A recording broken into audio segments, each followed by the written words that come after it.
Okay, let's open a word of prayer. Lord, thank you so much for this day. We pray that you'll bless our time together as we discuss some pretty heavy topics. And we just pray that you always keep us in mind that you are in control and that you've not given us a spirit of fear. But prepare our hearts for the things that we see coming in the near term.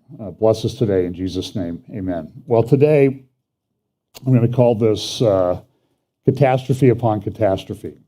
And there's a lot of different things going on. And so I don't want to be particularly dark, but there are a lot of things that are happening, some of which I have slides for, and honestly, some of which I didn't have time to make slides for because there was just so many different things that were happening. So let's look at this. This is a reminder. These are some of the channels and places that you can find us. And again, we're still working towards getting a podcast, but we are all volunteers here, so that makes, there's only so many hours in the day. I've long advocated that those of us, there's a number of people that do prophecy updates. I watch some of them, and it would be nice if we all had a clearinghouse where we could go and get things, because the ones that I talk to, everybody sort of does it on their own, or maybe they have a couple people on their staff helping them. But the volume of information and reports and intelligence reports and briefings and analyses and things are just absolutely overwhelming.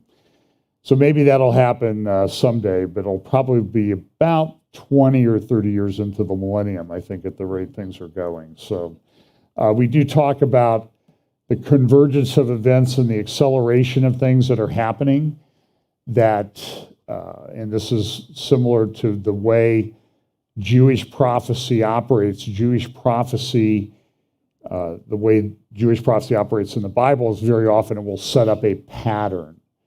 And so one of the patterns that we have is that that what happened at the time of the first coming of Christ will be what's happening at the time of the second coming of Christ. And at the first coming of Christ, in a very short period of time,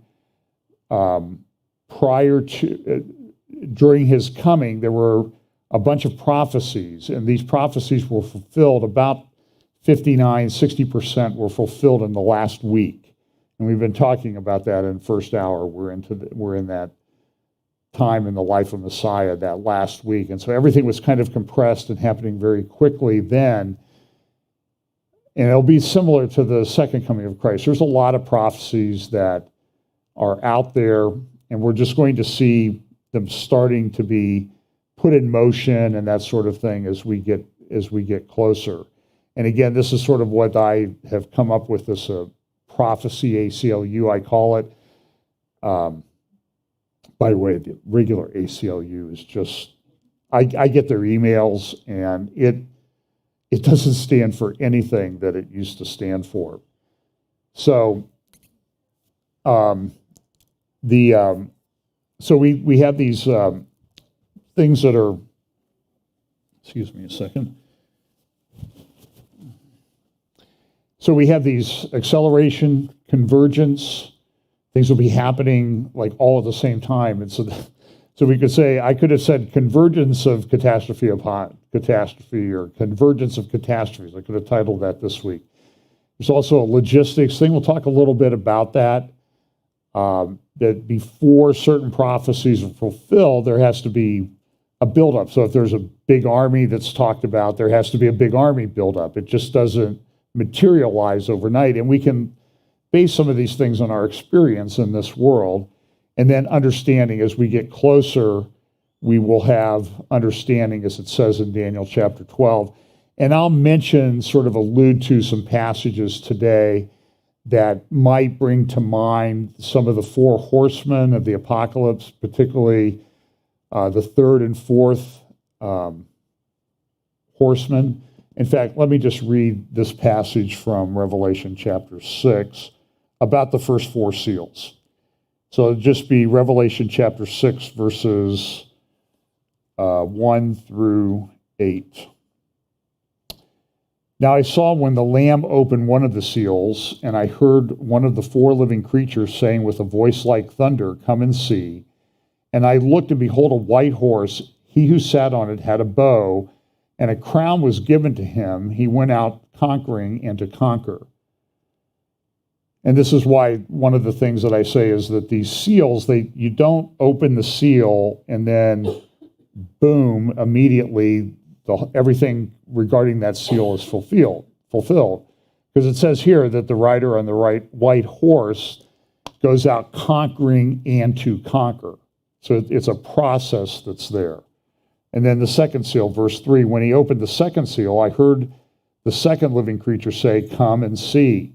Another horse, fiery red, went out, and it was granted to the one who sat on it to take peace from the earth, and that people should kill one another, and there was given to him a great sword. Then the third seal, when he opened the third seal, I heard the third living creature say, "Come and see." So I looked, and behold, a black horse, and he who sat on it had a pair of scales in his hand. And I heard a voice in the midst of the four living creatures saying, "A quart of wheat for a denarius, a day's wage, and 3 quarts of barley for a denarius, and do not harm the oil and the wine." And then the fourth seal, which is widespread death on the earth. And I'm not sure I agree exactly with that characterization that's in the headers here in the translation that I'm reading from. When he opened the fourth seal, I heard the voice of the fourth living creature saying, "Come and see." So I looked, and behold, a pale horse, and the name of him who sat on it was Death, and Hades followed with him, and power was given to them over a fourth of the earth to kill with sword, with hunger, with death, and by the beasts of the earth. Now, my view on that, some people will say that means a fourth of the earth's population will die. So if we live in a world of 8 billion people, that would mean during the fourth seal, 2 billion people would die. Now, I'm not saying there will be a lot of death that will come as a result of that, but I don't agree with the conclusion that the fourth of the earth is reference to the numbers of the percentage of the population that's going to die. It's talking about the scope of the authority that's given to this rider on this horse, and it's over a fourth of the earth. Now, there's a couple ways to do that. You might say it's a fourth of humanity, which raises some interesting conclusions. Islam has about a fourth of humanity. Does that mean that this rider has authority over the Islamic world? Another way of looking at it, my friend Doug Hamp holds to this position, is that a fourth of the earth means a fourth of the earth's surface. And a fourth of the earth's surface, actually about 24.7% of the earth's surface, is land, which means that this ruler will have control over all of the land on the earth. There'll be a world leader. And I think that view has some validity. But it's the scope of his authority over the fourth of the earth, not necessarily that he kills a fourth of the earth. He has the power to do that. And there'll be a number of ways that will happen. It talks just, to kill with sword, with hunger, with death, and by the beasts of the earth. And that's an interesting talk there, too, about the beasts of the earth, but I won't go into that now. So let's just look at some of the things that are going on. Now, we've had this very divisive non-decision of the Supreme Court so far. It appears that the Supreme Court has issued, or is going to rule that at least the Mississippi law that's before them should be upheld. And the question is, how far is the Supreme Court going to go? Are they going to overrule the two main abortion cases that kind of control everything, Roe versus Wade and Casey versus Planned Parenthood, a case out of Pennsylvania? When it initially came out, the majority opinion would not be assigned to someone to write unless that majority had made a decision. So we don't know how far that case decision will go. Will it go all the way to overturning Roe versus Wade? It will not. You've been told a big fat lie by a bunch of people that it will ban abortion all over the country. That's not what will happen. Now, I think a lot of us would love to see that. And there might be a constitutional basis for making that argument. But in the current legal environment, you're probably going to need a constitutional amendment to put that into place, to make it applicable all over the country. Otherwise, you're going to have a hodgepodge, piecemeal of some places that will allow abortion and some that won't. And everybody's weighing in. And here is this lady, Jen Hatmaker. I've referred to her in the past. She had a popular, I think, HGTV show or some home remodeling show. And then I guess she thought that that gave her authority to conduct Bible studies and teach and preach and that type of thing. And she was preaching at her church that she had with her husband before they got divorced. And she came out last year with, within the last couple of years, her daughter came out as homosexual. So she came out in support of homosexual rights and gay marriage and that type of thing. And so here she issues a blog post, my thoughts on the Roe versus Wade reversal, and she came out in support of abortion.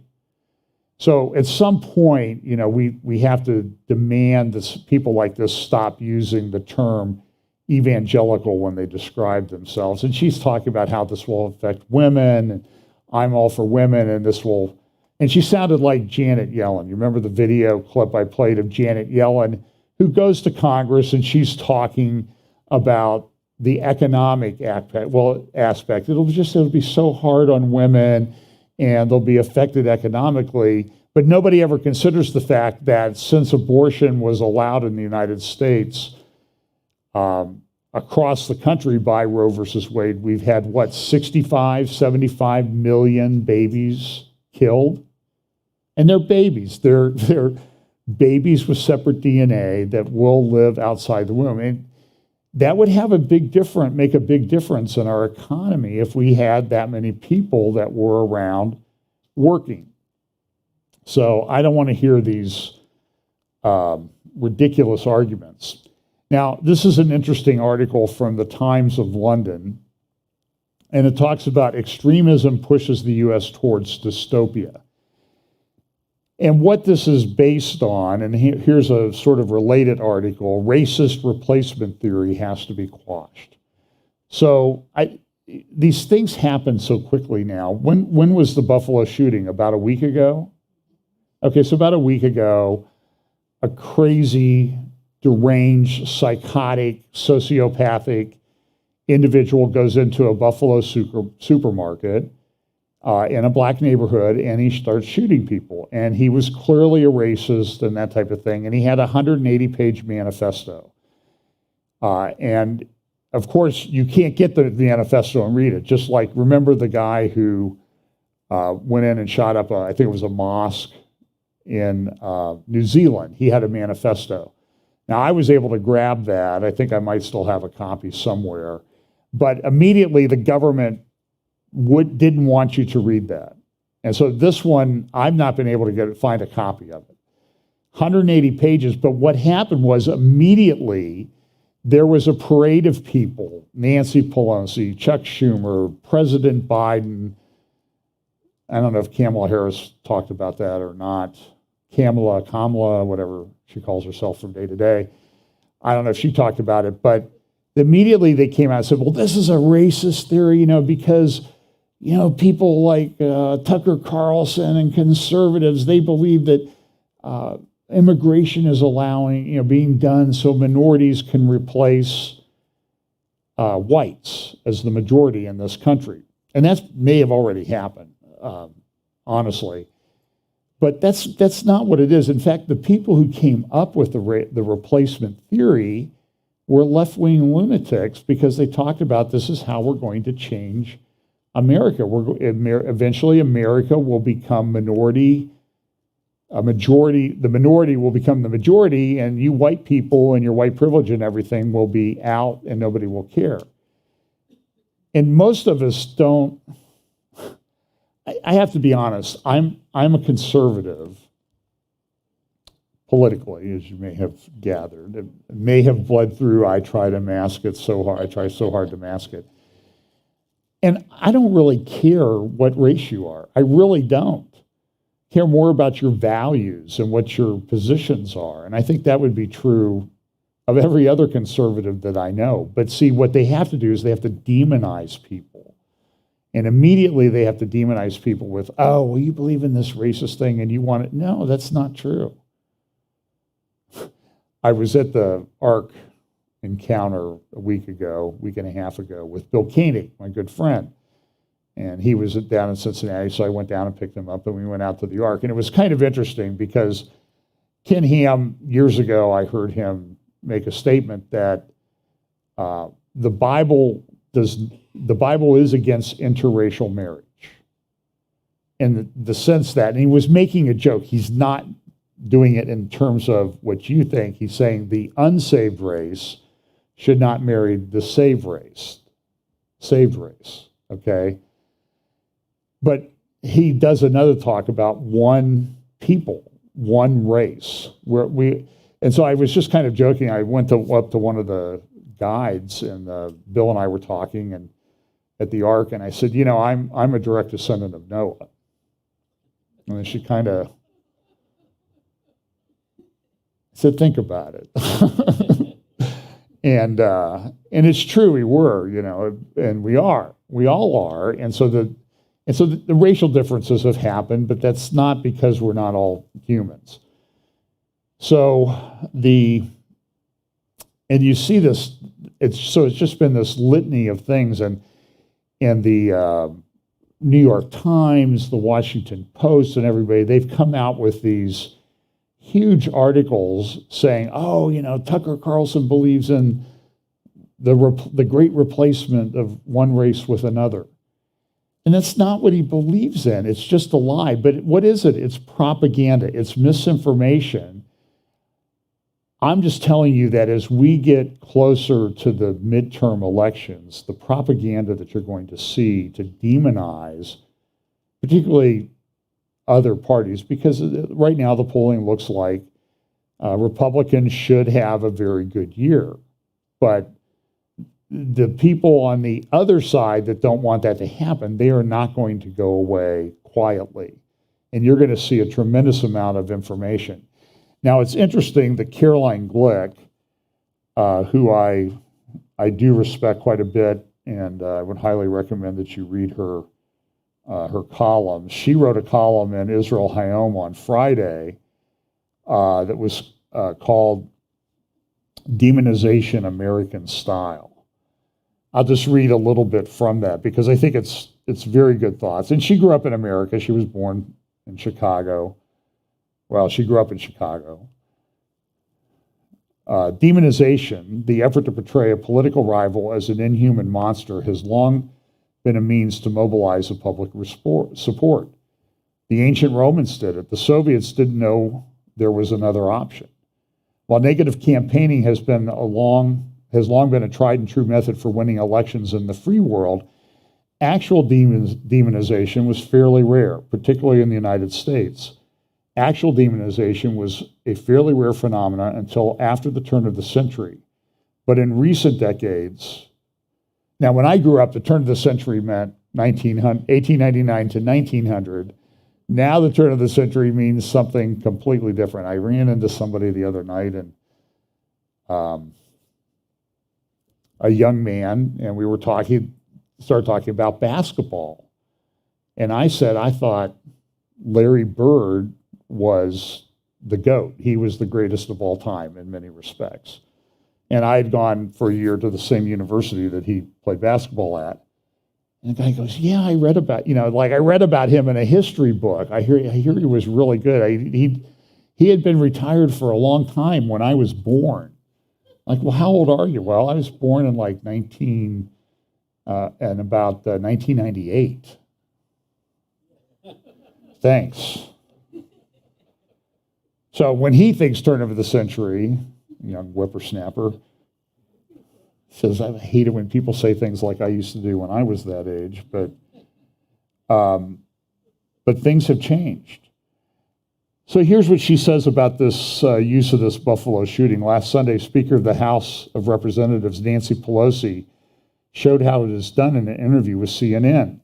The interview focused on the Democrat Party's concern that the conservative majority in the Supreme Court will overturn Roe versus Wade, ending the federal mandate for abortions and letting the separate states decide for themselves whether to place limitations on the procedure. Concerns among Democrats and the party's progressive base rose exponentially earlier this month when, in a shocking break with the past, a source of the Supreme Court leaked a draft. Sunday, CNN's Dana Bash asked Pelosi if the fact that conservatives are now the majority on the Supreme Court means that the Democrats dropped the ball on abortion rights. Pelosi rejected that assertion and instead blamed Trump. Brimming with rage, Pelosi seethed, "Who would have ever suspected that a creature like Donald Trump would become president of the United States, waiving a list of judges that he would appoint, therefore getting the support of the far right and appointing those anti-just freedom justices to the Supreme Court." In one sentence, Pelosi managed to demonize Trump voters, and delegitimize 3 sitting justices of the Supreme Court. It bears noting that Pelosi made these remarks. As she made these remarks, Democrat activists were staging threatening demonstrations outside the homes of conservative justices. And this is the way that it's going. She concludes with this: "It's hard to know what these former Republican conservatives tell themselves when they see empty shelves in supermarkets, $4 a gallon gas." But that's old news. She wrote this on Friday. That's almost gone away. Cratering stock markets and boys being persecuted for being boys in schools across America. It's hard to know what they tell themselves when they see children indoctrinated to reject their biological sex and hate their parents and their country. But what is clear enough is that through their efforts to demonize their fellow conservatives, former party and former president, these Trump-hating former Republicans, and she's talking about people like David French, or some of the people at National Review, or Bill Kristol. You put up this facade that they were conservatives. Liz Cheney, that would be another one. That these Trump-hating former Republicans enabled the progressive revolution. And she is right, it is a revolution. Under the mask of anti-Trump paranoia, this revolution rejects the foundations of the United States and seeks to transform the country from the land of the free and home of the brave into the land of the unfree and home of the bullied, cowed, and socially engineered. Great article. And so what you saw President Biden go to Buffalo this week and speak, it was the most atrocious, hateful presidential speech I've ever seen. And I watched most of Obama's speeches, so that's saying a lot. And we have a problem. We have a lot of other problems. So this is just some of the. This is from a week ago, and my screenshot is from a week ago. Near about 2 miles from my house, there's an interstate interchange, and diesel was $5.61. Now, diesel supplies. The United States has long operated on a sort of a just-in-time, light inventory type of model. And it's worked. I mean, it's efficient, it's economically, it increases profits and that type of thing. You don't have to store everything. And that's good when everything is flowing the right way. But when things start to break down and not flow the right way, now you have a huge problem. So I don't know the exact statistic, but I've heard that grocery stores have like 3 to 7 days of supplies on their shelves so that they will turn over. Now, you can always tell, because sometimes you pick up something at the grocery store and it's got dust on it because it's been there for a while. But as a general rule, in a week to 14 days, probably, the inventory should turn over in a grocery store, which means they will replace it with the stuff that's being shipped in. And we have a big Kroger warehouse near us, and the trucks are going in and out of there all the time. I mean, just a line of trucks. But what happens when they can't get the goods, then everything starts to break down and it starts to cascade through the system. And one commentator I heard the other day say, we're seeing the beginning of the breakdown of a complex system. And it's not going to be pretty. And I don't know the change. And I don't know if it's going to change in the near future. One of the issues is diesel fuel. So diesel fuel usually has about a 20-day supply at refineries and that sort of thing. The United States has lost about half of its refineries over the past 20 years. Now, they've increased capacity at some of the other refineries, but there was a major refinery on the East Coast in Philadelphia, and I heard somebody talking about the other day, said they went by where this refinery was, there was an explosion, and they're tearing it apart. But there's no plans to build another one. And so they try to manage the inventory. So, okay, we're going to refine oil to make diesel, and then we're going to do this here. Well, now diesel is down from what used to be a 19 or 20-day supply, and particularly in the Northeast, it's down to about a 3-day supply. That's troubling because everything in terms of getting goods to market and food and goods shipped around pretty much relies on diesel. Trucks run on diesel, railroad cars run on diesel, big container ships on the ocean run on diesel. They're not sailboats out there, they're diesel-run ships.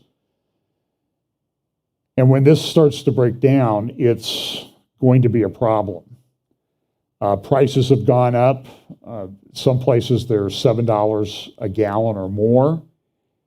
Truckers, some truckers they've stopped driving because they can't get the contracts that will pay them enough money on a per mile basis to make any money. They lose money by driving, so why bother? A lot of them are selling their rigs. So it just leads to this cascade of things that are happening.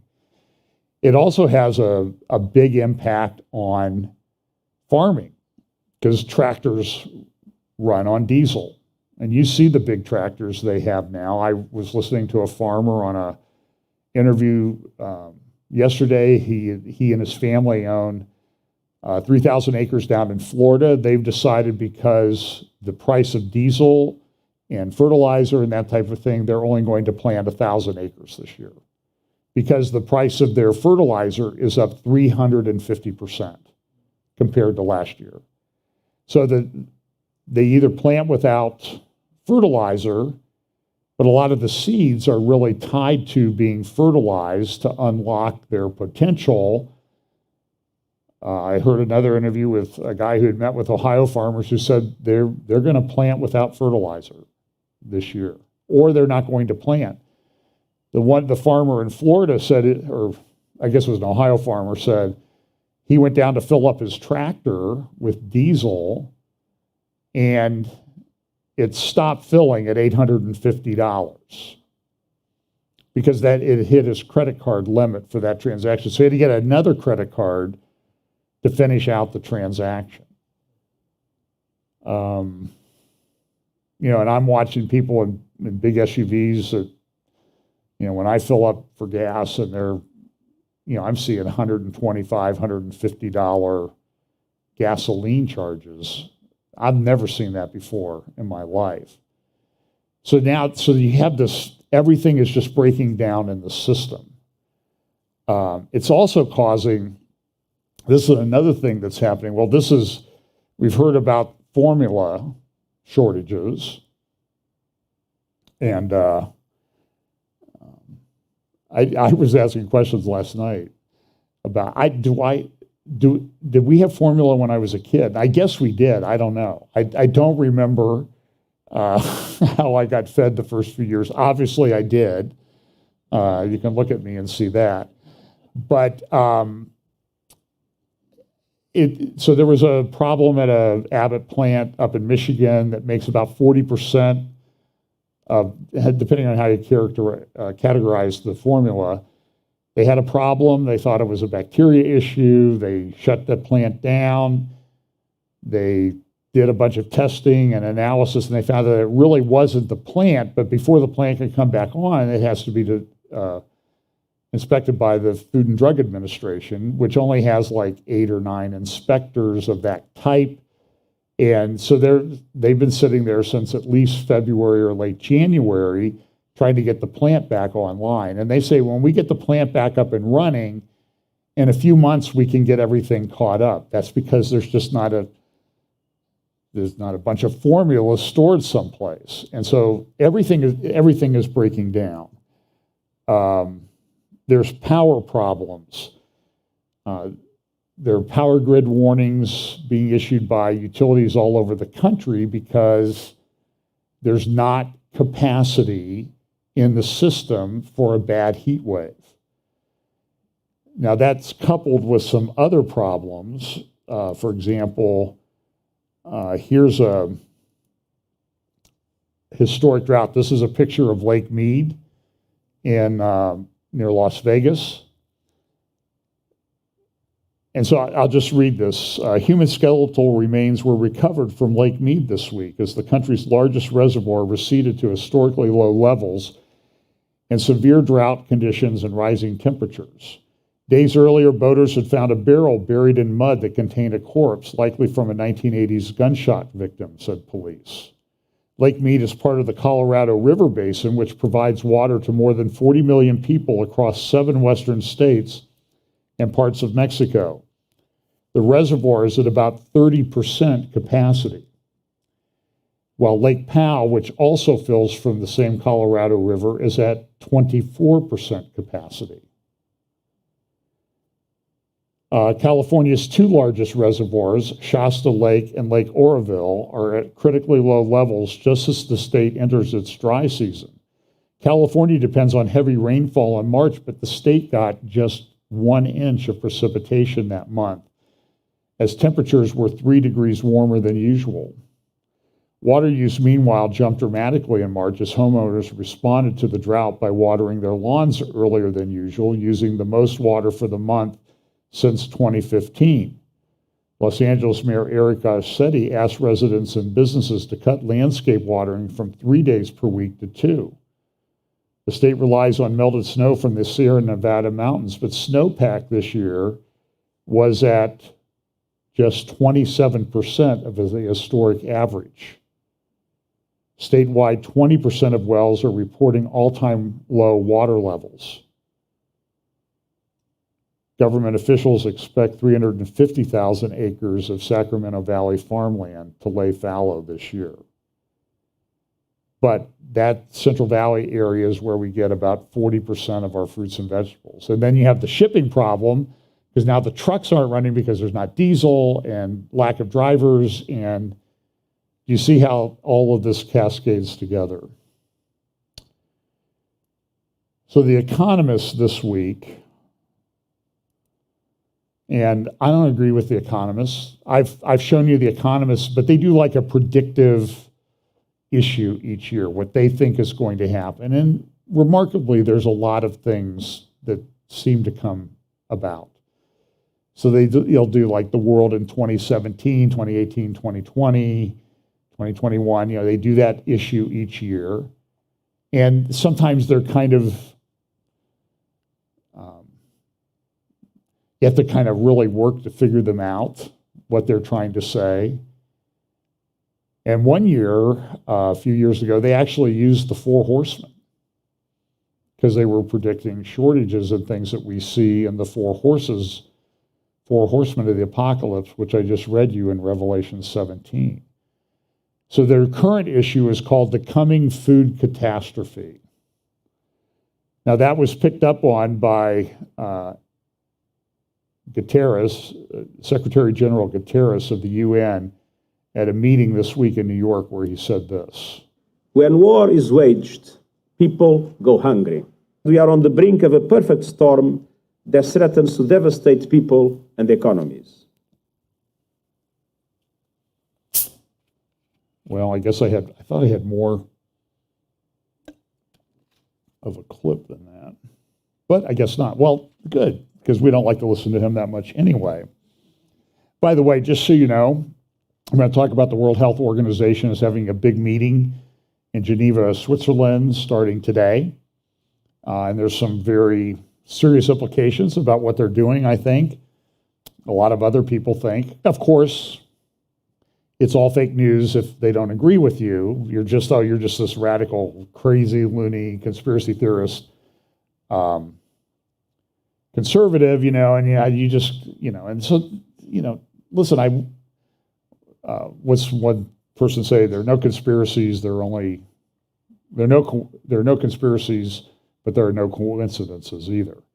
And so if you don't want people to believe in conspiracy theory, then stop making them all come true. That's, I guess, the simple way to do that.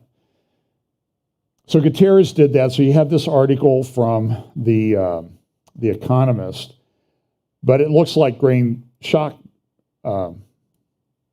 wheat, stalks of wheat.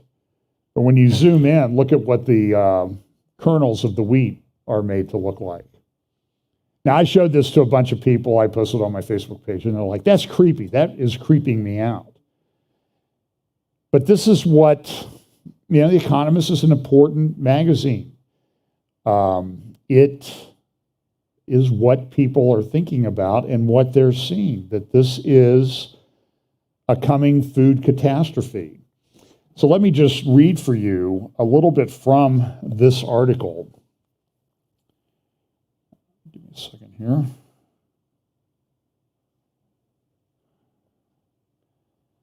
So, war, extreme weather, and export controls are all contributing to a world grain shortage. That's one article. It just says that it talks about all these people, and it's like, the war in Ukraine. Those are Russia and Ukraine are two of the most important wheat-growing regions in the world. By the way, do you know what the second largest wheat-growing country in the world is? India. I didn't know that. India this week stopped exporting wheat because they were afraid that they're going to have shortages because they've had extremely hot weather, which is affecting the wheat. Here in our winter wheat, the miracle that it grows in the winter, but down in Texas, they had a crop that was like the worst they ever had, and it's one of the most important of the components of the wheat crop. And what happens too, if you're not fertilizing wheat, you get a less quality of wheat, which means they can use it for less things. If you want to, the definition of a vicious cycle is look at the world today, because we are in a number of these vicious cycles. By invading Ukraine, Vladimir Putin will destroy the lives of people far from the battlefield. And on a scale even he may soon regret. The war is battering a global food system weakened by COVID-19, climate change, and energy shock. Ukraine's exports of grain and oilseeds have mostly stopped, and Russia's are threatened. Together, the two countries supply 12% of the traded calories of the world. The world doesn't have the capacity to make that up in the short term. Now, usually what would happen is if there was a drought in Ukraine, there might be some bumps for a year or so. Like back in 2010, Ukraine had a drought and their wheat production fell, and the world was able to ramp up production in other places to cover that over after a year. But what happened? Arab Spring, because of food shortages, wheat shortages in Syria, which itself was going through a multi-year drought in their food-growing region. So again, it's sort of a miracle that the system works at all. But when it starts to unwind and break down, it's breaking down in many different ways. So you just can't say, okay, California grow more wheat. Okay, yeah, well, wait a minute, we don't have any water, and we can't get fertilizer from Ukraine, and we can't even get it delivered to the farm because of the diesel, and then we can't afford to put the diesel in the tractor. You see how all this thing cascades. Now, places like the United States, which has pretty good agricultural abundance might not be as bad as other places, but it's going to be bad everywhere. I just don't see how it and I hope I'm wrong. Nearly 250 million people in the world are on the brink of famine. If the war drags on in Ukraine and supplies from Russia and Ukraine are limited, hundreds of millions more people could fall into poverty. Political unrest will spread, children will be stunted, and people will starve. And so now what we have is a big problem. Russia and Ukraine supply 28% of the globally traded wheat, 29% of the barley, 15% of the maize, and 75% of the sunflower oil. Russia and Ukraine contribute about half the cereals imported by Lebanon and Tunisia. For Libya and Ukraine, the figure is 2/3. Ukraine's food experts provide the calories to feed 400 million people. In fact, I read an article, I think it was from the Atlantic Council, that analyzes these things, and said that properly managed, Ukraine could likely feed the world. They have some of the richest topsoil, and it's like 8 feet thick in a lot of places. And so it's an incredibly rich agricultural region.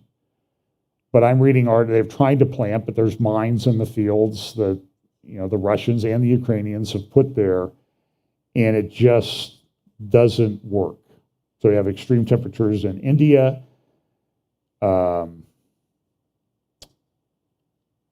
And what happens too when food prices go up, people can't afford it because in a lot of places they already spend 25% of their family's budget on food. So this is just a problem. So here's India. They're saying they're banning wheat exports. Sri Lanka is in the middle of a meltdown. It's leading to kind of some strange bedfellows.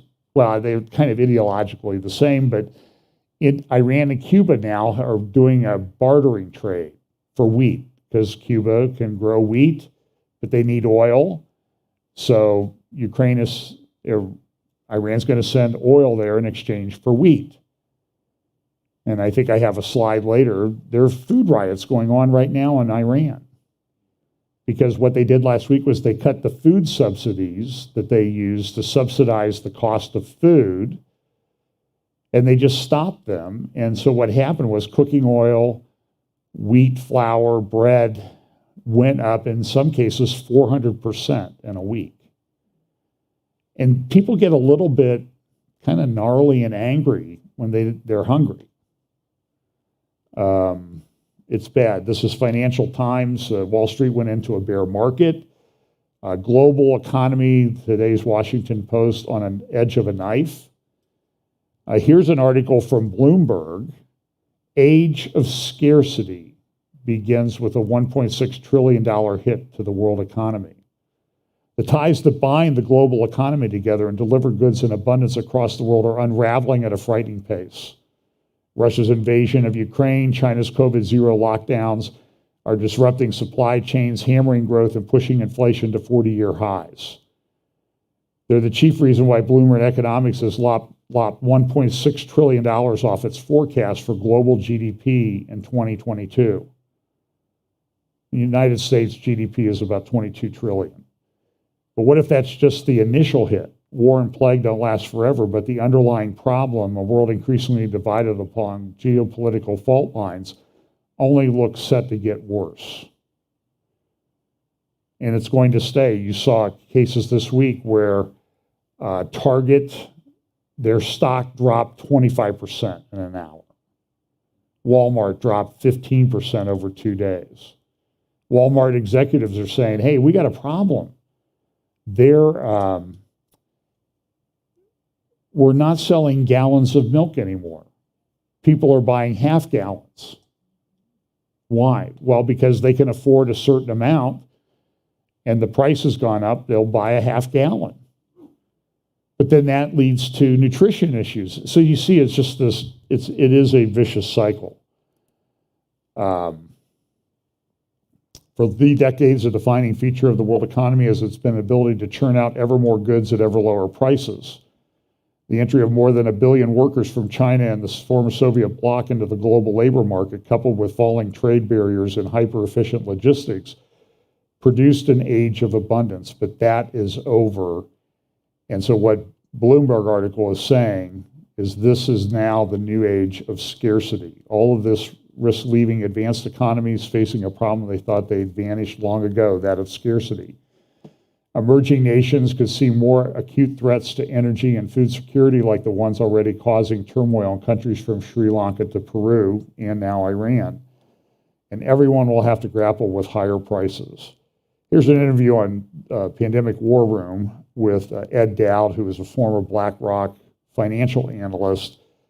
And I think you need to listen to it. I mean, I want to give you good news. But, you know, we see all these things happening. And I don't want to be the guy to stand up here and say, well, it's not really happening. Okay, it really is happening. And it sounds a lot like Revelation. Now, are we there yet or not? That's up for argument. But when do you distinguish this? How do you distinguish it now from what it talks about in Revelation? And you can say, well, the Antichrist isn't here yet, or I'm still here. Okay, well, we'll see. So here's Steve Bannon and Ed Dowd on Pandemic War Room, I think on Friday. Let's go to Ed Dowd. I want to thank Ed for getting up so early. Ed's formerly with BlackRock, a portfolio manager, absolutely brilliant guy. He's been on talking about the death rates and everything. But I wanted to get him on. Give me your sense of the overall economy, because I'm making the theory of my case is you're seeing the beginning of a complex system collapse. Ed Dowd, what are your macro thoughts about where we stand in the United States economy and the global economy? Yeah, thanks for having me on, Steve. If you remember, I came on in February and talked about the global economy and the end of the monetary system as we know it. Global debt is starting to collapse. And I said credit markets and equity markets would be unhinged, and that's what we've seen. More importantly, it's going to continue, and it's going to start to accelerate. Bottom line is the Fed is trapped. There's some indicators that I follow with some other people that suggest that the rate hike cycle was over before it started. So they're tightening into a disaster. They should be actually loosening credit conditions, pumping money into the system, believe it or not. So they're no. Whoa. Isn't that just going to prolong? I mean, that's just, I got it. So, but isn't that's just giving you more heroin? That's because the junkie's starting to sweat. You're going to hit him up with more heroin? Is Ed Dowd? You're so weak. This is a flag. No, tell me why. Tell me why. So, it's a solution. Dad, tell me why. Well, I'll tell you why. So bottom line is credit conditions, and Goldman Sachs Financial Credit Conditions Index has tightened 200 basis points since the beginning of the year. Each 100 basis point tightening represents minus 2% off GDP 4 quarters out. So we're going into recession. We're going to go in hard. The other thing you need to understand is the advance in the CRB has been 211%. That's the largest CRB advance in a commodity cycle. We're in a commodity cycle. Tell people what a commodity cycle is and tell what CRB is. CRB is the commodities index that basically tracks a basket of commodities. Oil is a big part of it. If you look at the commodity cycles in the chart up here, this has been the single largest advance, and the cycle's not over yet. The top's ahead of us. And what's important to realize about this cycle that's different from others, this is the first time the US dollar has risen concurrently about 18% in the last year. Super fast rise in the dollar. So it's the rate of change in both the CRB and the dollar. And what that indicates to me is that this is not wholly a monetary phenomenon. It's mostly an energy policy phenomenon from the Biden administration, the EU, and then you throw in the lockdowns in China. So it's a supply chain issue. It's an energy policy issue. It's this ESG nonsense. So the Fed is tightening into bad policy at the same time. And I think we're going to see an absolute collapse of credit and the economy. Now, one other thing to note is the Ho. Hang on. Whoa. We can't drop a bomb like that and just skip past it. When you say, when you say economy, right now, you're saying this is not going to be a soft landing, and that means the No. recession is going to be very hard. So you think it's going to be very hard. I tell you what, hold that, because I want to walk people through it. It's very important. And I realize for the audience out there, a lot of times you don't get this kind of capital markets economic. Well, you can find that on Rumble at War Room, Pandemic War Room podcast. I'll spare you the bad news, okay? I'll have a show an act of mercy, but it's fairly dire. And so what the Economist shows on its cover, whether it's reporting or predictive, and the graphic image that they used is meant to convey a very serious message to people. It's not done to be humorous. I was talking to someone involved in banking yesterday and said that one bank that he is aware of, that they are seeking 15 to 20 portfolio managers immediately. What does that mean? Well, they've kicked the can down the road. Now they're going to have to make some decisions. Are we going to continue this loan? Are we going to work it out? We're going to foreclose on it. And you're going to see a wave there that's going to have an impact like 2008 did. And we live in Ohio. Cleveland was horrible in the housing and other panics of 2008. They hired 14 magistrates in Cleveland, Cuyahoga County, just to handle the foreclosures. I suspect that something similar to that is coming. They've been kicking the can down the road during this COVID thing for a couple years.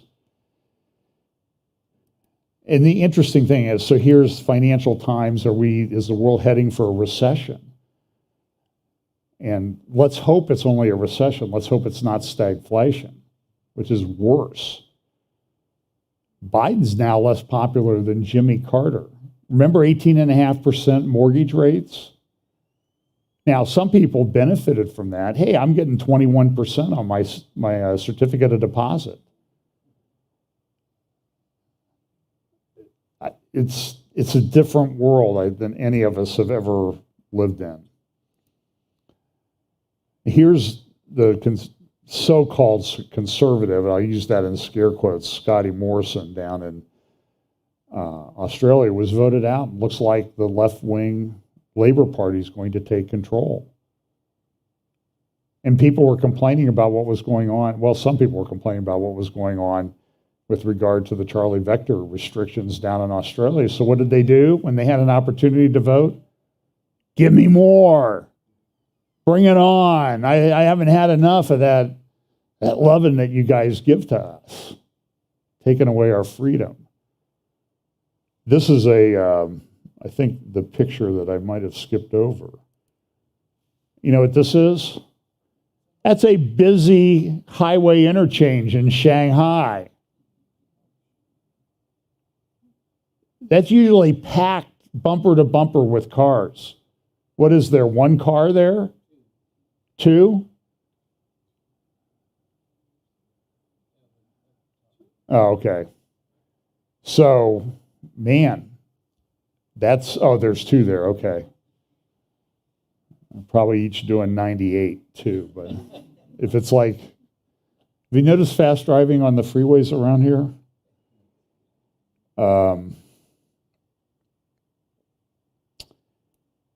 So that's the recession.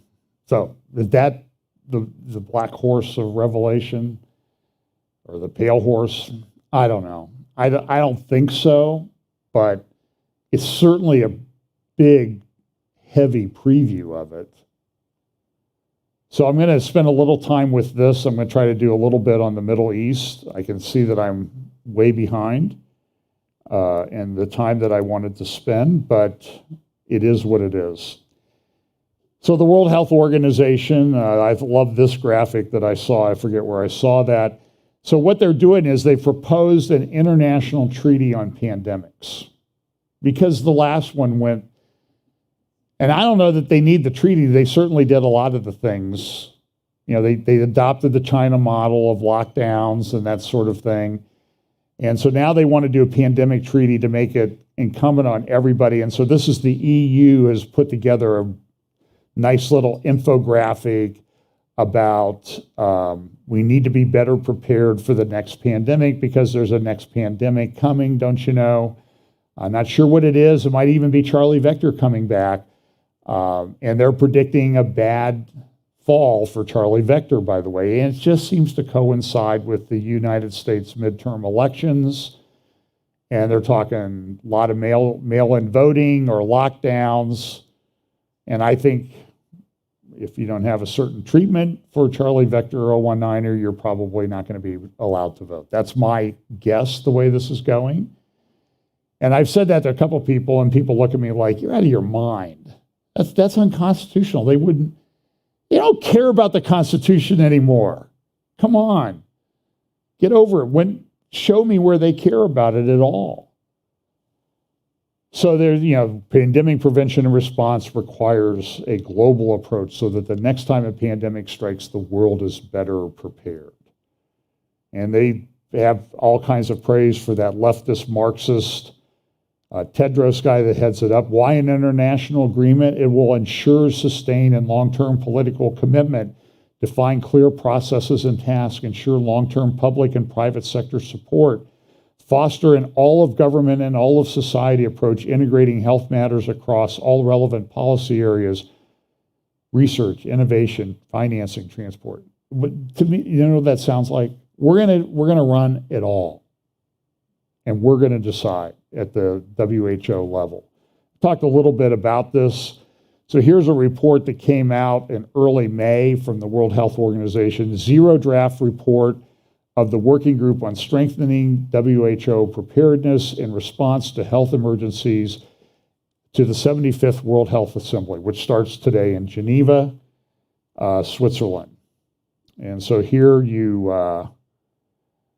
some of the provisions in this, excuse me one second, for some reason this one got out of sequence.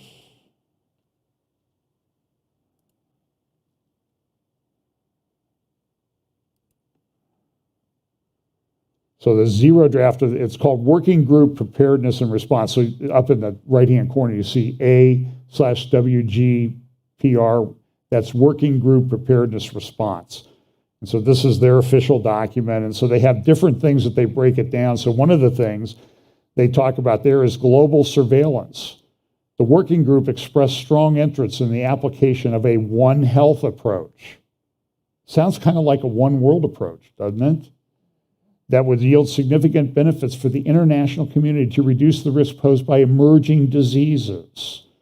The One Health concept. This could provide new and or strengthening of existing platforms, surveillance, further multi-sectorial partnerships. This sounds like the China model. And then they go on, there's a section where they talk about strengthening the international health regulations. They refer to those as IHR. Recognizing the need for national and global coordinated actions to address the misinformation, disinformation, stigmatization that undermine public health. That sounds like right out of the Department of Homeland Security's misinformation playbook that we've been dealing with. You see how all this seems to be coordinated. So here, WHO's Secretariat, World Health Organization Secretariat, to build capacity to deploy proactive countermeasures against misinformation and social media attacks. That sounds like they're interested in having a discussion on the topic, right? Maybe not. Proactive countermeasures. And then here's another one, the Secretary to discuss on the use of alternative acronym for public health emergency of international concern. So now, right now, they want to call it PHEMIC. You see how detailed they are in this? So they call it a public health emergency of international concern, PHEMIC. Beforehand, they were just calling a public health emergency of international concern, and the problem was people were pronouncing that fake. So they don't like that, so they're going to redo the acronym. So, we don't have to deal with misinformation, disinformation. Here's another sector, travel measures. They want to have additional health measures that restrict international travel. A digital version of the International Certificate of Vaccination and Prophylaxis. So this is where they're going. Development of digital technologies for contact tracing in the international context, as well as options for the digitalization of all health forms. This is out of sequence.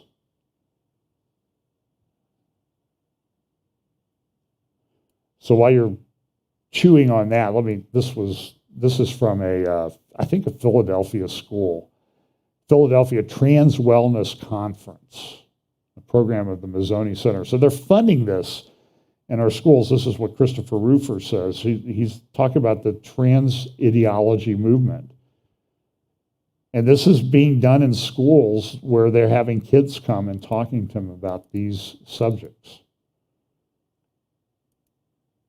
Now, I'll do that another time. That's neither here nor there. Now, this was breaking news. Somebody texted this to me just as I was walking up here. Breaking news.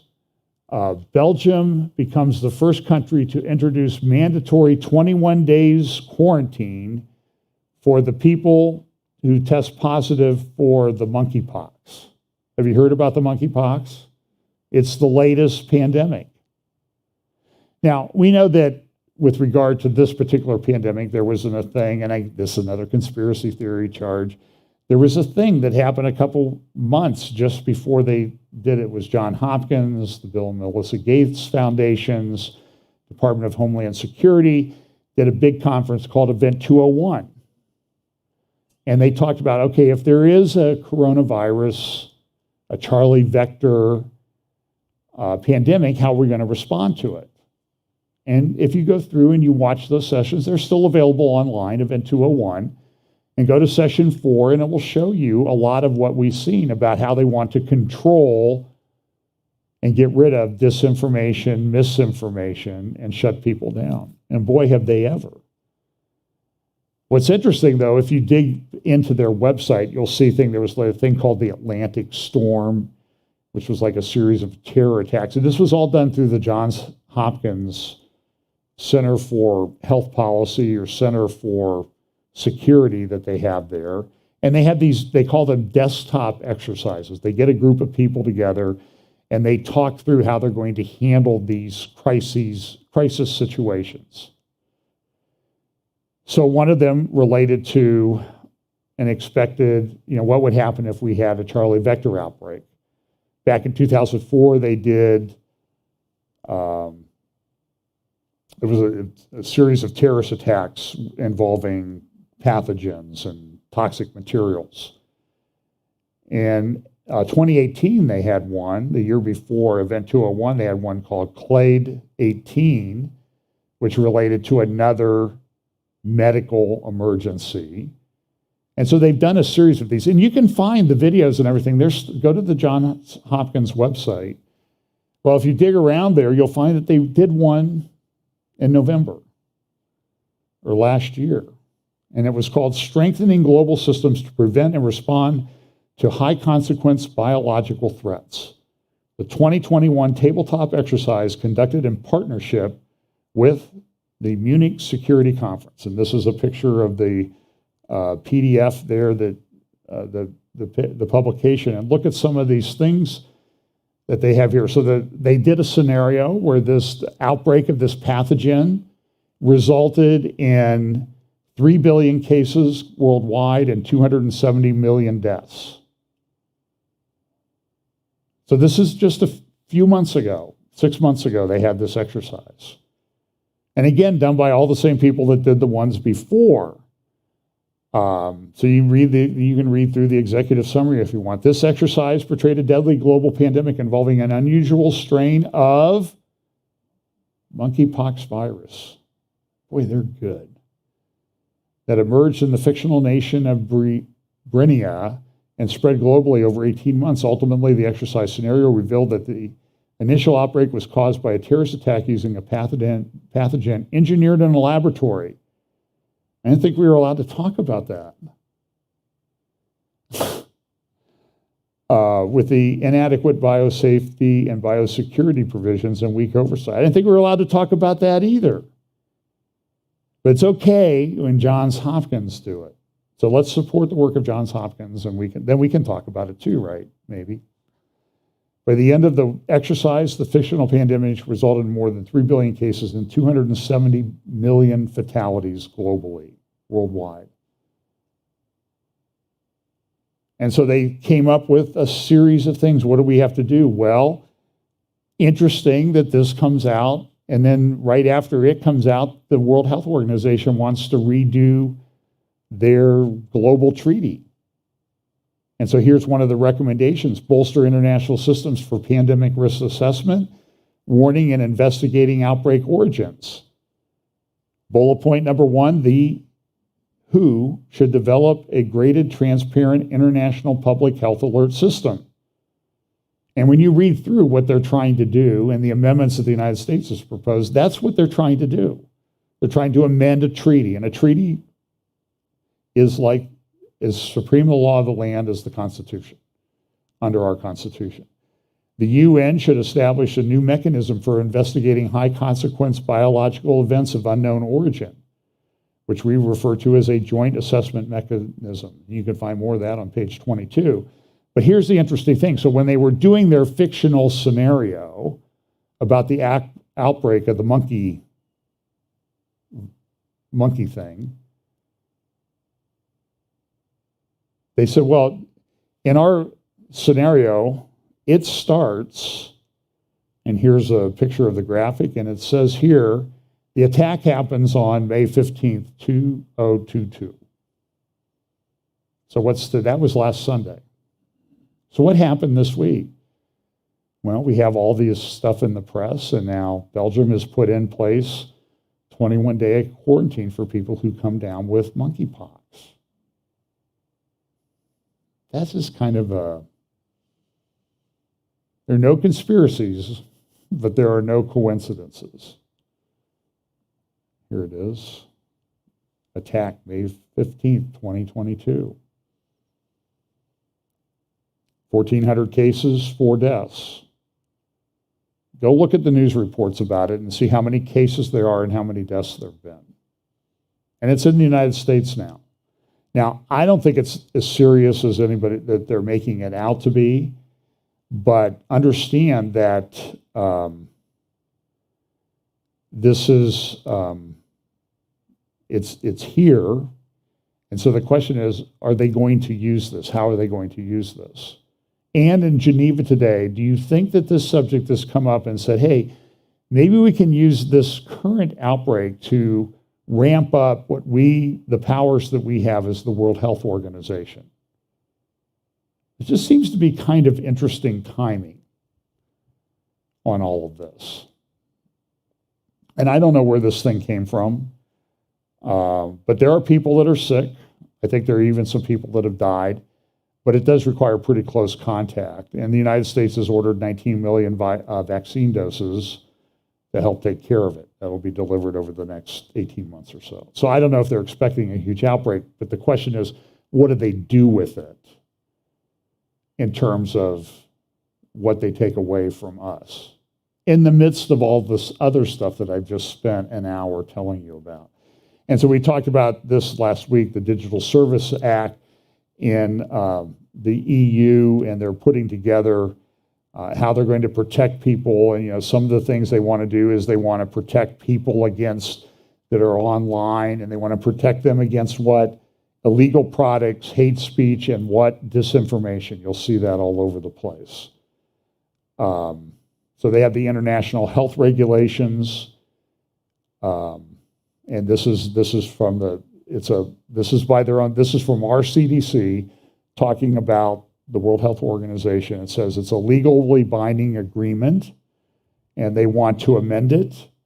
And again, we have all this stuff at the same time that's coming about misinformation, disinformation, and that type of thing. And if you go, by the way, when you dig into this stuff, it says, well, why don't you go here to the Cybersecurity and Infrastructure Security Agency, and you can find out what is MDM. Well, they tell you what MDM is based on what the Department of Homeland Security has told us in that directive issued on February 7th, 2022, misinformation, malinformation, and misinformation, disinformation, and malinformation. They even have some pretty slick graphic novels that you can get, Real Fake and Bug Bites, that tell you how to do it. There's like a thing for election security officials, like a misinformation tool. By the way, our friend Nina Jankowicz, also known as Scary Poppins, who does those show tune videos, and she resigned this week. So there is good news. They said they've put the Disinformation Governance Board on the DGB on hiatus. Do you think it's really going away? They got caught, so now it'll be harder to find the next time. And there's a picture of her, by the way, in 2019. Now, I said she's either doing work for somebody or she's hacking a slot machine somewhere. It just so happens, though, this lady's been involved in all kinds of things. There's a thing called the Integrity Awareness Project or something like that, which is a bunch of news people that got together to try to control narratives and misinformation, disinformation. She was part of it. Documents were released this week. She was in one of the working groups on that. And these were reporters at New York Times and Washington Post and stuff. And she's on, when she resigned, she's immediately going around and everybody's doing the sympathy interviews and, oh, it was just so terrible. And I'm a woman and you can't see, but I'm 38 weeks pregnant and that they would do this to me when I'm in this condition. And by the way, she never mentioned that she was worried about getting formula. It's kind of interesting. But guess where she is when this picture is taken back in 2019? So here's Taylor Loren's article the other day in the Washington Post saying, oh, right-wing attacks derail administration's effort to counter disinformation. And if you read the article, essentially what Taylor Lorenz herself is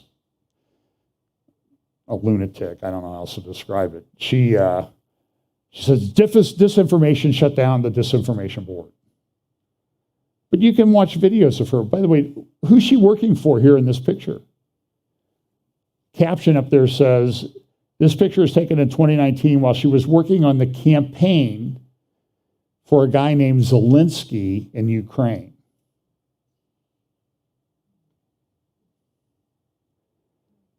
No conspiracies, but no coincidences. So she's all over now, oh, how terrible this was. And I just want to stand for the truth. She's a propagandist. So I'm not going to do too much. The war in Ukraine is dragging on, and it's probably going to drag on for a while. Russia's rolled out this thing with its, this is related to S-300s, and I'll talk about that in Syria. I will get that covered before we get out of here today. Here's another, this is from the Times of London, which I think they do a couple 2-page spreads every day in the paper about the Ukrainian war. Russian blockade of grain exports fuels famine fears. And that's true. And Russia's there, things aren't going as well for Russia, I think, as they planned. Finland and Sweden have applied for entry into NATO. And so this is a good editorial in the Financial Times the other day. Russia learns the hard way about the folly of war. It's not going well. There are some estimates. I don't know nobody knows exactly what the truth is. But the UK government has estimated that 1/3 of the Russian troops involved in the invasion have been killed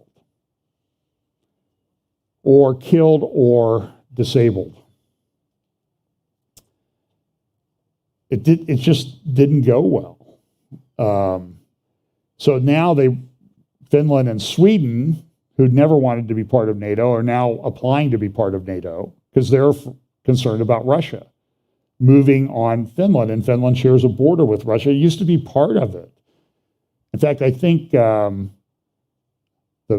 person who designed and laid out St. Petersburg in Russia is the same one who laid out Helsinki in Finland.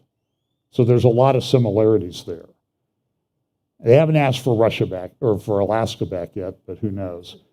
But now Turkey's come out. Turkey has veto power. All the NATO members have to agree if a new person's going to join NATO. And Turkey says, I don't want Sweden and Finland in here. And it's kind of an interesting thing, but Sweden and Finland fund opposition groups in the Kurdish regions of Turkey that Erdogan considers to be terrorist groups. So he's saying, not going to do it, not going to do it. Russia's cut off gas to some places, Finland, Netherlands. I mean, it's just, everything is, someday somebody will write if, let's assume all this goes away and we're around here for a long time, somebody will write a novel about all the stuff that's going on right now. And, the Orwellian stuff that's going on at the government level, and they won't be able to get it published because everybody would say, that's not, your novel, even though it's fiction, has to be somewhat plausible. Let alone, we haven't even talked about, and I'm not going to talk about the UF disclosure meetings that they're having at the US Congress this week for the first time in decades.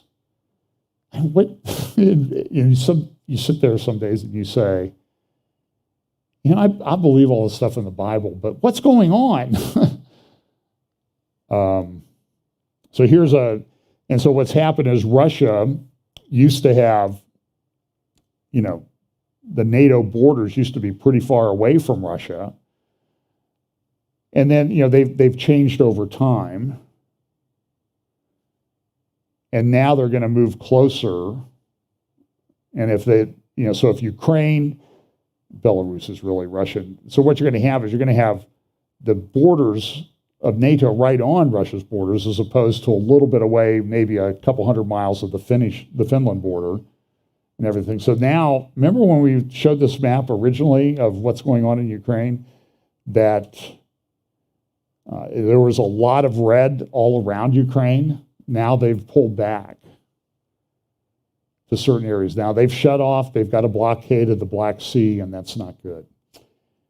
So let me,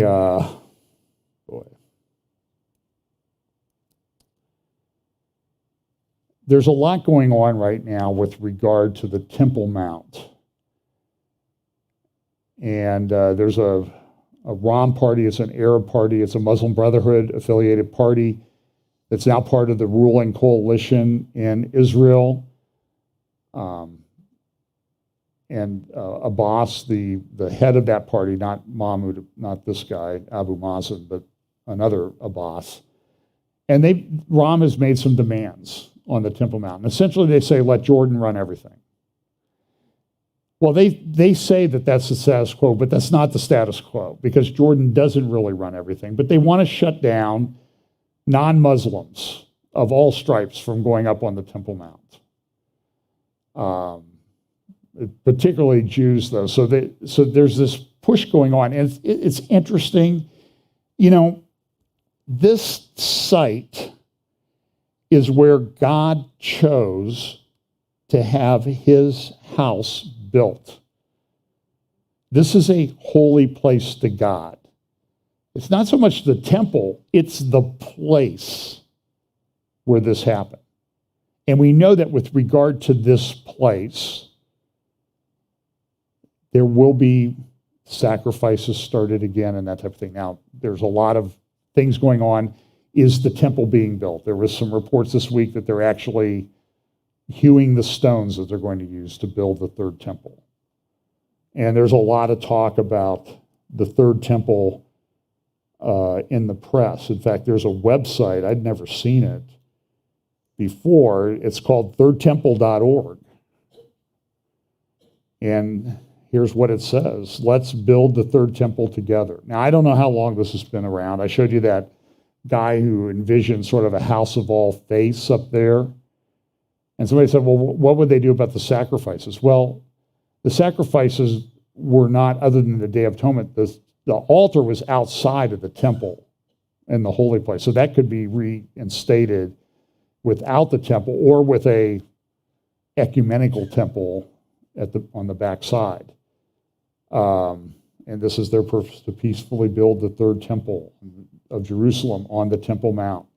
This temple will be a building to God, that God would want to disclose his presence before everyone on earth. So you can kind of see even here in the thirdtemple.org is this ecumenical language that's being used. The addition of these elements will result in a solution to all conflicts and subsequently bring about world peace. Without this divine presence, unfortunately, we cannot achieve this. And they have schematics and drawings there and a pretty good graphic of the Temple Mount. So this is all ramping up. You know, you had this convergence of Ramadan, resurrection, and Passover all converging at the same time this year. And you've had a lot of disputes about the Temple Mount. And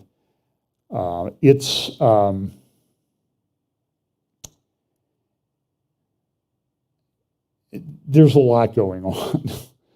I'll have to clear up some of this in a midweek update. Let me just give you a couple headlights. So here's Nasrallah, and he was doing a speech the other day. I'm trying to remember, May 9th, 2022. He said, if we make a clear and serious threat, no international firm will drill in Israel's Karish gas field. If Israel presents Lebanon's offshore drilling, we will answer in kind. And so here's a schematic drawing. There's these oil fields in the Levant Basin, and there's a dispute as to those dark areas there off the coast of Israel and Lebanon. Who does it belong to? And so Israel and the Lebanese government have been going back and forth.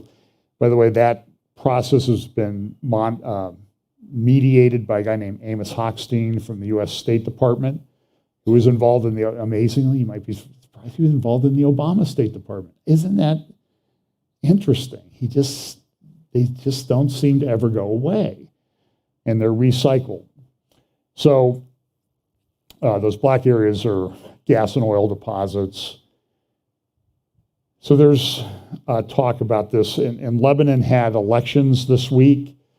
Hezbollah, which has essentially ruled Lebanon for a while, lost a number of people out of their ruling coalition. And so there's been some cutback in Hezbollah's influence in Lebanon. But what does that mean? I mean, does that mean they're not out? They're still there. But does that mean that Lebanon might be in a position in the future they'll reduce Hezbollah's influence a little bit more, and they might be able to become part of the Abraham Accords, which I think would be incredibly significant prophetically. And, you know, we have the Saudi Arabia thing.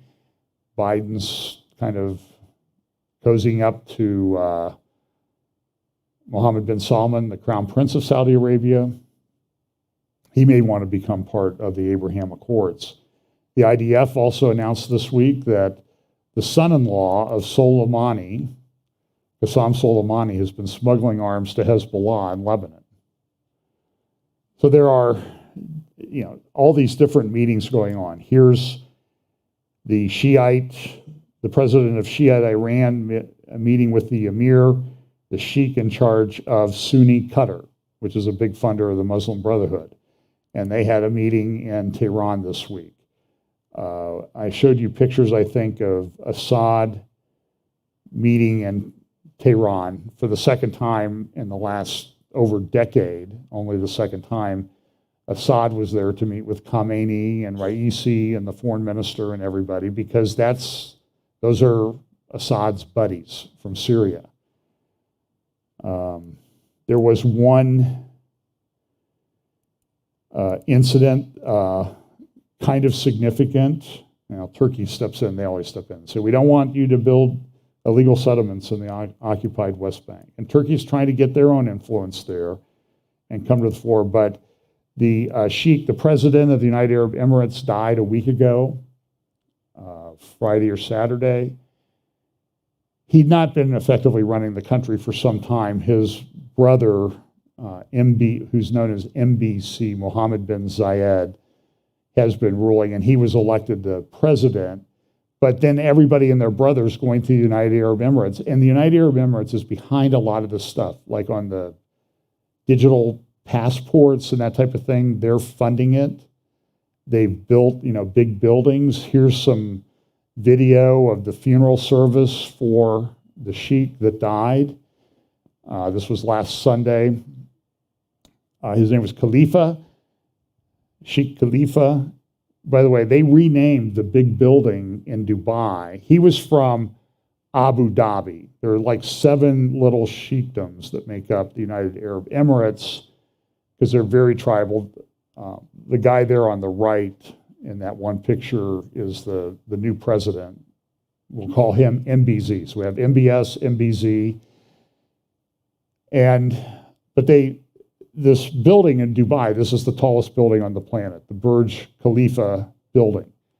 It's like it's half a mile high. It's tall. It's like 1,000 feet taller than the Sears Tower in Chicago. It used to be the tallest building in the world. And so they named it after the guy because he gave $10 billion when Dubai was having some financial problems back in the 2008 crisis. He gave $10 billion. So when they built the building, they named it after him. And he was the president of the United Arab Emirates, but he wasn't the head of Dubai, the sheikh in charge of Dubai. He was the sheikh from Abu Dhabi, but they voted him president of the whole group. Thought our politics were complicated. So here's MBZ.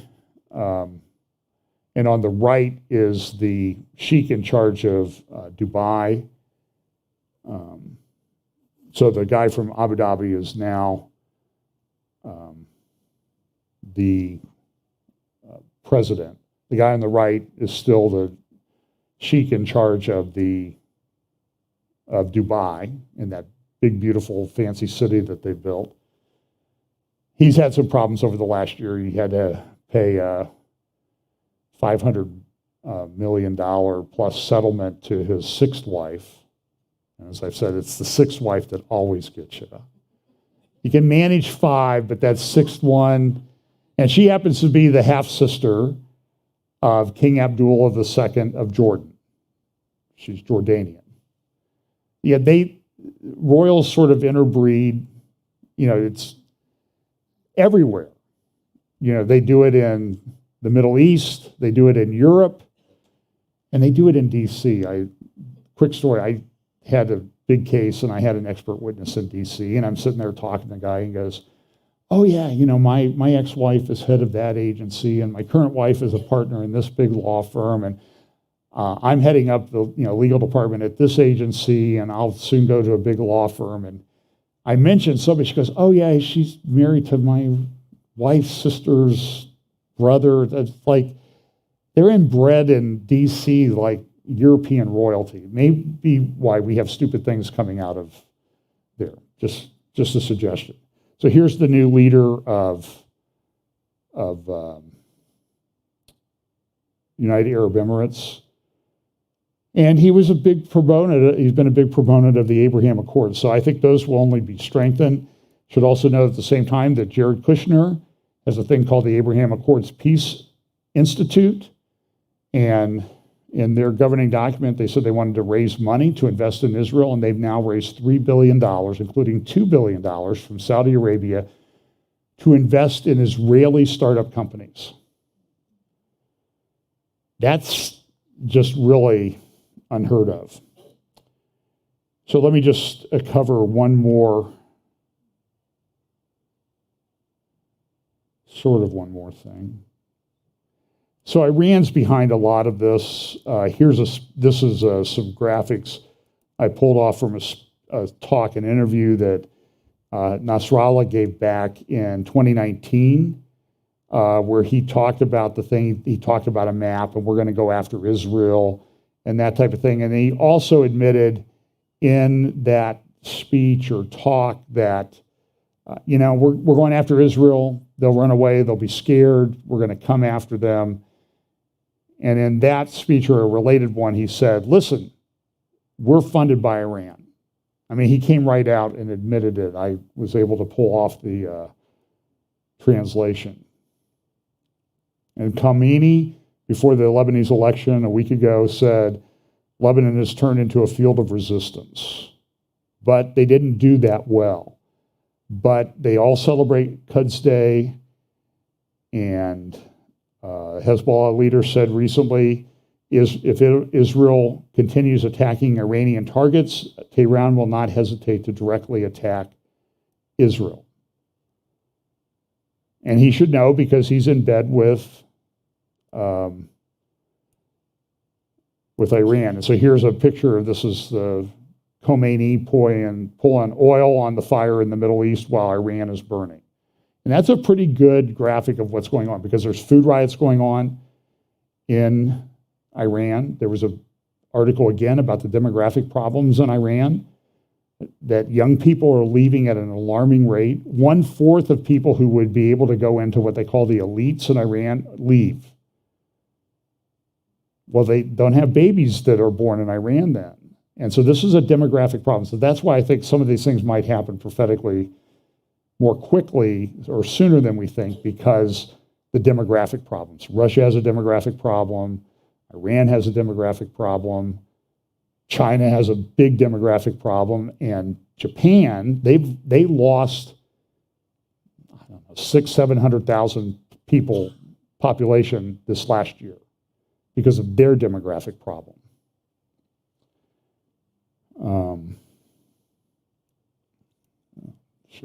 And so the other thing that Hezbollah did was they tweeted out, this was out of place. So this is a picture of a meeting with Tedros back in 2017 of the World Health Organization. What do you see in the background there in the conference room? The Hindu Shiva goddess. The apple doesn't fall far from the tree. Remember when they put that stuff up on the Empire State Building, the goddess of destruction? So here is a tweet from somebody in Lebanon talking about a new Hezbollah video showing a glance of what is likely the Abu Mahdi missile. It's a cruise ship. It's an anti-ship missile, but it's nice of Lebanon or the Iranians. They always post these videos, and you can kind of figure out what they have and what's operational. And this thing has a range of about, I think it's about 700, 800 miles or 1,000 miles. It's pretty amazing. I mean, it can go to, if it went from Lebanon, and they think they have these now in Lebanon, which is the point. So if it can reach all the way to Crete, it certainly can reach what? Any place in Israel. And they're improving the guided missile aspects of this. Again, Assad was in Tehran. Here's an article from the Financial Times about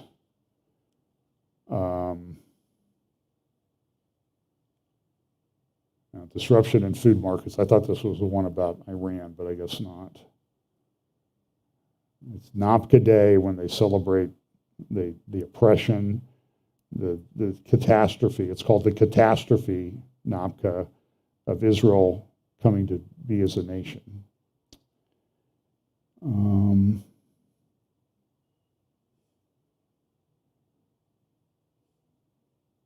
Okay, so here's the IDF. The IDF puts together a thing called Chariots of Fire, which is a month-long military exercise to simulate attacking targets in Iran. That started a week or so ago. The United States is participating in it. There's even reports that U.S. aircraft and tankers are participating in this. Here's the Israel Hayom report about Chariots of Fire. And Israel has great military and Air Force capabilities. Here's the IDF tweet back and that this was going to go on, the largest military exercise in decades that they've had.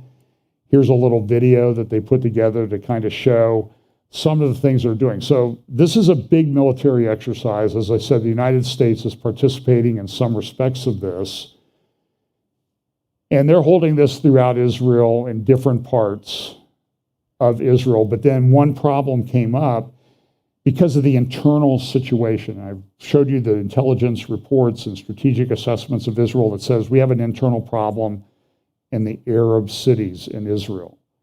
And so they were supposed to do part of this up in the third largest Arab city. They were supposed to have this simulated war with Hezbollah, and they canceled it because they didn't want to offend the Arabs that are there right now. So there's a lot of internal turmoil. Now, something else happened. This happened about a week ago. There was a clash over Syria. So this was about the 13th of, I think, Friday the 13th. Israel attacked some Iranian targets in Syria with several aircraft. They shot about 24 missiles. The reports are that they shot down, anti-missile batteries shot down about 2/3 of those missiles. The rest hit their targets. There were a number of people, Iranian and Syrian, killed. But the interesting thing that happened was that, here's a graphic that shows how many of the missiles were shot down and destroyed before they could hit their target. But as the Israeli jets were exiting the Syrian area, they shot these from off the coast. But the Russians, who control their S-300 batteries in Syria, they shot at the Israeli airplanes. Now, they didn't get radar lock. Remember that from Top Gun, how they get radar lock. So these are the S-300s that they have there. They're controlled by Russia, but it's sort of a message to Israel, like, you need to support us more in Ukraine, or we're going to start coming after you when you come and attack these Iranian targets. But Russia's withdrawing. There have been many reports in the media over the last week and a half that Russia is withdrawing troops and equipment from Syria, actually even abandoning some of the many bases they have in Syria to take them to Ukraine because they need the help, the personnel in Ukraine. Well, they're turning those bases over to the Iranian Revolutionary Guard. They're not turning them over to Syria, they're turning them over to the IRGC, which is significant. So here's a map of some of the Russian, the white, blue, red circle is their military bases. This week, Danny Gantz gave a speech at the Institute for Policy and Strategy at Reichman University in Netanya. And he said, I'll just give you a quick little summary of what he said, because it was pretty significant. And now I'm not seeing. Well, I can kind of remember what he said. So here's what he said. The cost of attacking Iran now is never going to be lower than it is if we do it right now. The cost of what we ought to spend to attack Iran, and they're maybe 3 weeks away from having enough uranium to build a nuclear bomb, it's never going to be cheaper to do it than now. So the question is, are they going to do it now? Now, look, this is why I talk about logistics. There are logistical problems with that. They have these F-35s. F-35s only have a limited range. They have a battle operational range of about, like if they get in a dogfight and that type of thing, of about 800 or 900 kilometers, which is 600, 700 miles. They can operate and fight in that, and then they run out of fuel and they're no good. So for them to go all the way from Israel to Iran and do bombing, they don't have the fuel. They barely have enough fuel to get there. They don't have the external drop tanks yet because they haven't really been manufactured. And they don't have enough refueling tankers. So they've asked for tankers from the US, but they're saying they probably won't get them because of developmental problems that we're having. They won't get those till 2025.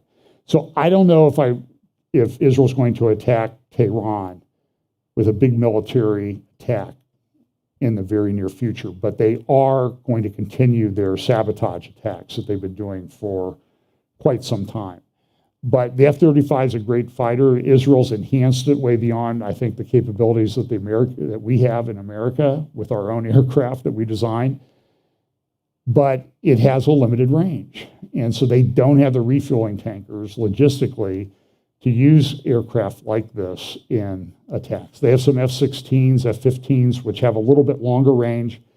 But again, they don't have, without a big refueling capacity in the air, if they have that, they can keep these things in the air for 12 hours, which is pretty significant. But without that, they can't keep them in the air that long. So I'm not sure that they're going to make a big attack, but they're certainly going to do something because Israel's getting very close, Iran's getting very close to a nuclear weapon. And I'll close with this. There was a very interesting article in the Tehran Times. Iran moves ahead with regional diplomacy. And you see the graphic there of the Middle East with all the different flags of all the different countries. And it kind of stops at Jordan and Syria.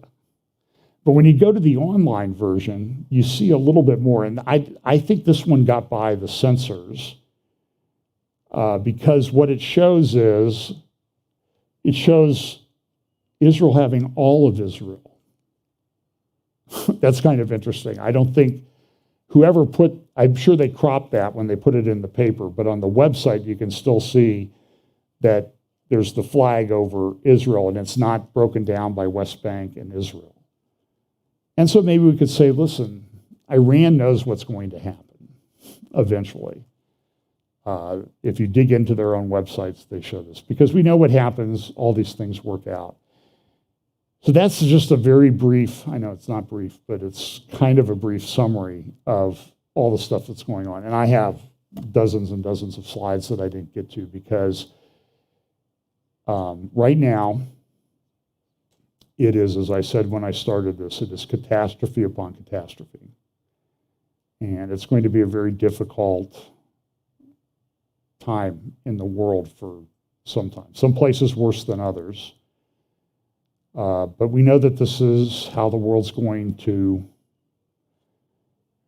be as we get closer and closer to the Lord's return. So let's look forward to that. Don't be afraid, but, act wisely. Because it's needed now. Let's pray. Father, we thank you for your word. We pray that you will keep us mindful of the fact that you have not given us a spirit of fear, but one of power, and pray that you will give us opportunities in this time when things are really certainly appearing to spin out of control, that we can use that as an opportunity to share the glorious gospel of Jesus Christ with our friends and neighbors. Pray you'll give us those opportunities. Bless us this week. In Jesus' name, amen.